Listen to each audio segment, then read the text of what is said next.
Ever since I was younger, I was into video games. Somebody like the Fuse so I can bring bad news to all these crews who can't NBA jam with the shoes. What's going on, guys? Welcome back to another beer review. It's fresh hop season.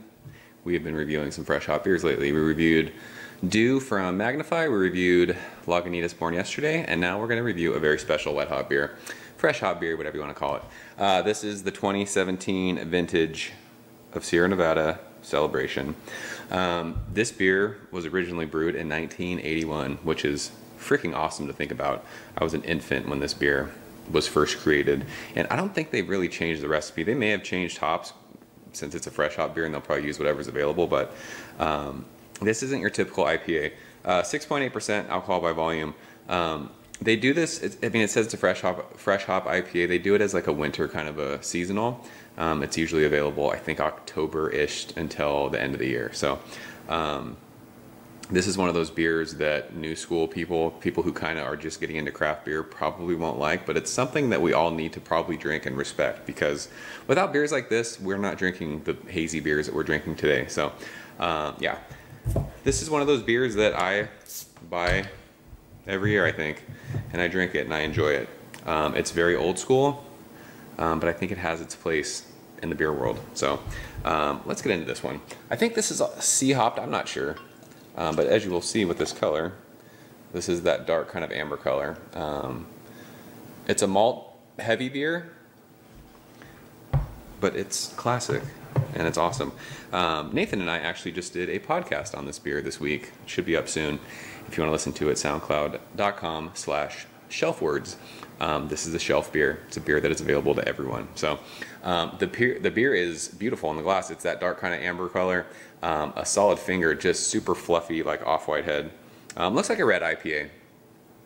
And we had mentioned it kind of looks like one of those like Oktoberfest sort of beers. So there it is. There's a little bit of carbonation, but there's a freaking awesome head that's sitting there. It looks killer in that glassware. So right away people would look at that and go, oh, it's malty. You're right, it is, but that's what it's supposed to be. So let's go ahead and shove our nose in this one. Yeah, it's got this huge, when we talked about this, it's got this huge just brown bread kind of sweetness to it, and I love that. But it's really earthy, it's really, really green. Think pine cones, pine needles. There's a house that has snow on it. Like, think about Christmas time, think about Christmas trees. It smells, I mean, it smells awesome. It smells super hoppy, but there's just this rich, caramely, bready, brown bready sweetness that I love. Near 7%, you're not smelling booze.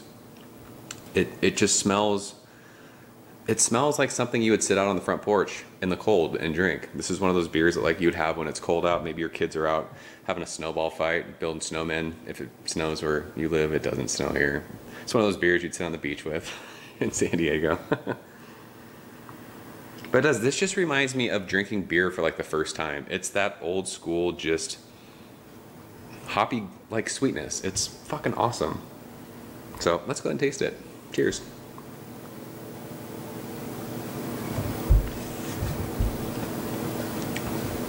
Taste very much follows the nose on this. It is really, really piney. It's like, think herbal. Like almost like this wintergreen kind of thing. But as it crosses your palate, mid-palate, it gets super bitter, like crazy biting bitter. I don't know the IBUs on this. I don't know if it says what the IBUs are. It probably doesn't. Yeah, it doesn't.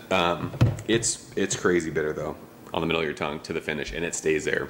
It does not go away. But on the finish of that, where it's super piney, pine needly, like I said, like think like wintergreen, like spearmint kind of green. That just brown, bready, almost chewy kind of sweetness balances it out. A couple sips of this, it takes your tongue a second to get used to, just because it's really, really bitter in your face. But after that second sip, you kind of adjust to it. It's delicious. It is such an easy drinking beer as far as the alcohol by volume goes. Near 7%. This is one of those beers, it goes down super easy. It's not one of those full chewy mouthfeels that you're laboring through. This is an awesome kind of just like wintertime sipper. Fun fact, this is actually the first beer I ever bought at a liquor store when I was of age to buy alcohol. I told us we were talking about it on the podcast. First beer I ever bought in a grocery store when I turned 21 was Woodmere Hefeweizen. And it's like a couple weeks later, I was down. There's this liquor store that was near campus at SDSU. And someone had told me about Celebration, and I walked into a liquor store and I saw it because it had like this same thing, the winter kind of house. I'm like, this is cool. It's winter time. I'll buy this. And I got it to my girlfriend's house, who's now my wife. Opened a bottle of it and drank, and I was like, there's no way I can finish this. It was way too much for me. It fucking blew my palate out of my head. But all these years later, as my palate has evolved, I can come to appreciate something like this. This beer is awesome. This is a beer, I'm telling you, if you're just getting into craft beer and you're all about like the juice bombs and the, the hazy stuff, sit down with this beer and drink it and see if you can appreciate it. This is just one of those classic beers. Without this beer, we don't have the beers that we have.